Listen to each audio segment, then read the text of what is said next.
Hi, fellow stannies.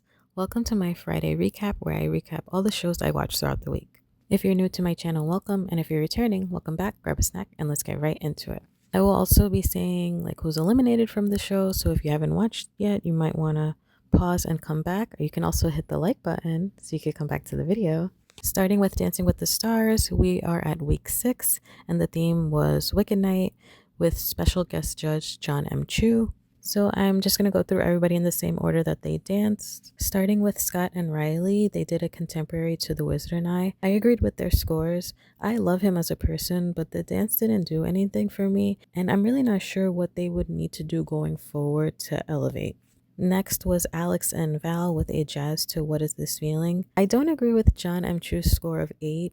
I think it definitely should have been all 9s. She is improving every week. And what I love about her is every week she truly embodies the character or the theme to whatever they're doing. Third was Robert and Whitney with a jazz to Dancing Through Life. I feel like he should have got the first 10 of the season, but I'm fine with all 9s. He is just great all around, especially for someone with no dance experience. Fourth was Whitney and Mark with a quick step to popular. She got the first 10 of the season. It was definitely well deserved because her dance was pretty much perfection. But keep in mind, she does have a dance background. I don't think it's like a ballroom dance background, but she does have a dance background, so there's that. Fifth was Dylan and Daniela with a Roomba to I'm Not That Girl. Dylan is a sweetheart, there's no doubt about that. But I feel like he's been overscored since week 1. I'm sorry. His hips do not move. I do think he improved this week, so I do agree with his scores, but I don't know. Sixth to dance was Andy and Emma with a jazz to One Short Day. I know Andy's knees are crying. I really don't think he expected to still be here week 6, but this was probably his best dance of the season, so I agree with his scores. Seventh, Elaine and Alan with a contemporary to Defying Gravity. The theatricalness, that was a 10 for sure. But, taking up so much of the ending, I feel is what didn't give her the 10, so I agree with all 9s. It still was my favorite dance of the night. Eighth to dance was Jen and Jan with a foxtrot to As Long As You're Mine. First off, Jen had a baby in July, so kudos to her. But am I the only one that feels like Jen has so much untapped potential? I just feel like she's holding back, and Jan too, I don't know. I feel like they're not as connected as they could be, so I agree with the all 8s. Ninth to dance was Danielle and Pasha with an Argentine tango to No Good Deed. I think this was a great night for her. It wasn't as fluid as it could be.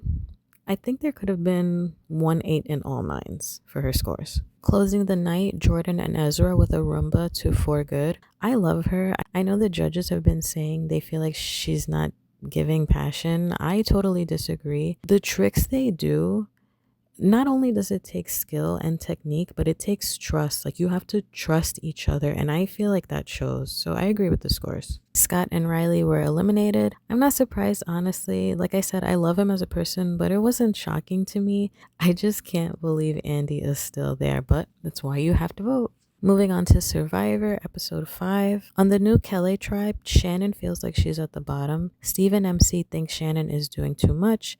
Sage is not feeling Shannon at all. Her facial expressions when Shannon turns her back are hilarious. Sage also isn't buying into Shannon's spiritualness, and she thinks Shannon plays into people's vulnerabilities. To gain trust with the tribe, Sage shares with Christina, Alex, MC, Sophie, and Steven that Rizzo has an advantage. Over on the new Hina tribe, Jason is clearly on the outs. Last tribal council, only him and Matt got votes because they are old Hina.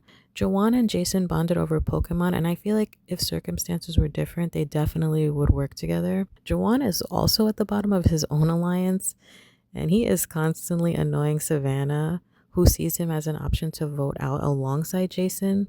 Sophie is visibly gassed out. She has not been on a winning team since the beginning, and to me, she just looks checked out. A boat arrives at each camp, and one person must go. MC volunteers for Hina. On Kelly, Jason, Savannah, and Nate volunteer to go.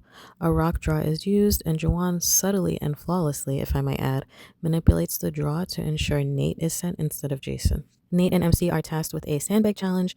They find a clue to an advantage. I think it said to look for a clue on the island, but if you find it, the other person has to finish the sandbag task alone.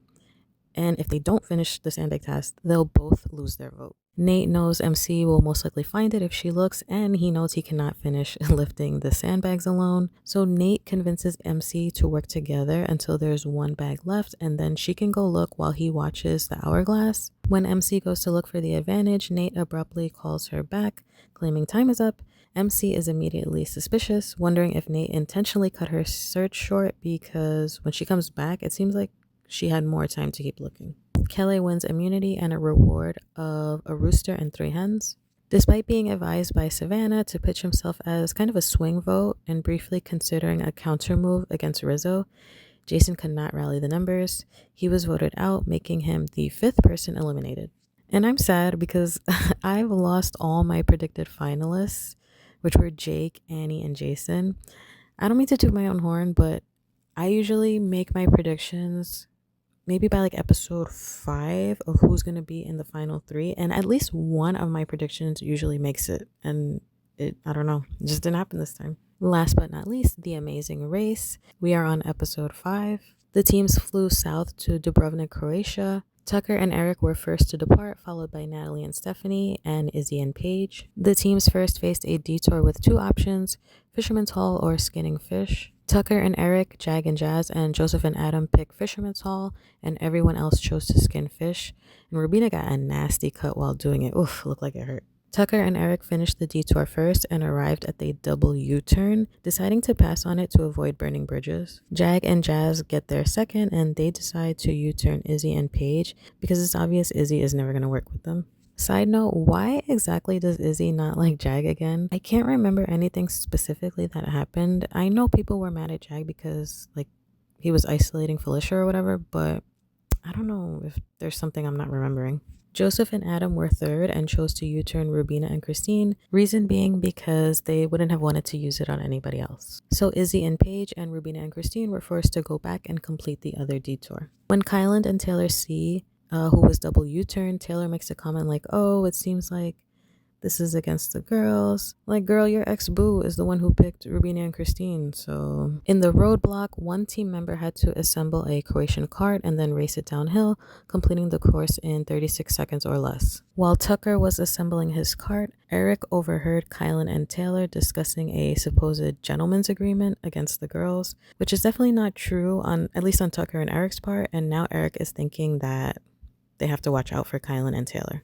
Tucker completed the cart, raced, and succeeded on his first attempt, and they were the first to the pit stop, winning $2,500 each. They were followed by Kylan and Taylor, third was Jag and Jazz, and fourth was Joseph and Adam. The remaining teams were struggling to put together the cart. Natalie finally realized what she was doing wrong. Once she put together her cart, and after a few attempts on the race, she and Stephanie secured 5th place. Simone was also struggling to put together her cart, which, side note, I'm sorry, but every detour or roadblock, Hannah would be like, oh, we're good at this.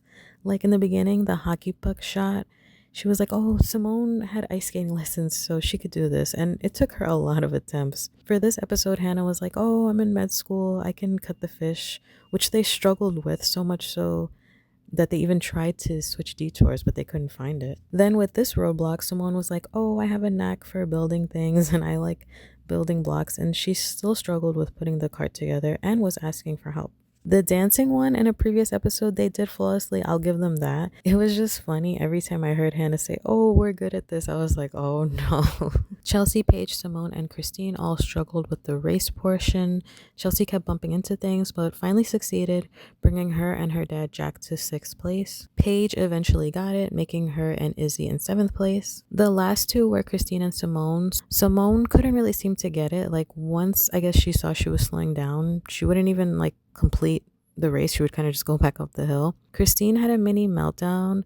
She said she was tired. I felt so bad for her. She was crying, but she finally got the kart race in time, making her and Rubina in 8th place. And yay, I was so happy for them. Even after being U-turned, both U-turn teams survived. Simone was still struggling to race, but eventually got it, and her and Hannah were eliminated. So that's it for reality competition shows for the week. At the end of the recap, I thought it would be fun to also give show recommendations or shows that I'm watching. I just finished Task, which is on HBO Max.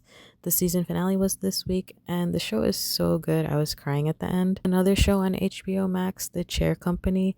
It's so hilarious, and I definitely would recommend you checking it out. Another show is The Red King on AMC Plus. I just watched the finale this week. I think it was like under 8 episodes. It's a really good, quick, like mystery show. And the last show is Gen V. I don't know if that was the finale of this week, but this season was really crazy. So if you haven't watched it, definitely go check it out. It is on Prime, I believe. So yeah, that's my recap of the week. I am planning on doing this every Friday and just recapping everything I've watched for the week. Let me know if you like how I did it. Like, I don't know, was it maybe too detailed? Do you want it to be shorter? Definitely let me know. I don't want it to be like too dragged out, but if you like it more detailed, I'll continue doing it like this. And definitely comment your thoughts of the shows. Let's get some engagement in the comment section. I would really love that. If you enjoyed this video, I would appreciate so much if you could subscribe to my channel, hit the like button, and hit the notification bell so you're always notified whenever I upload. And I'll see you next time.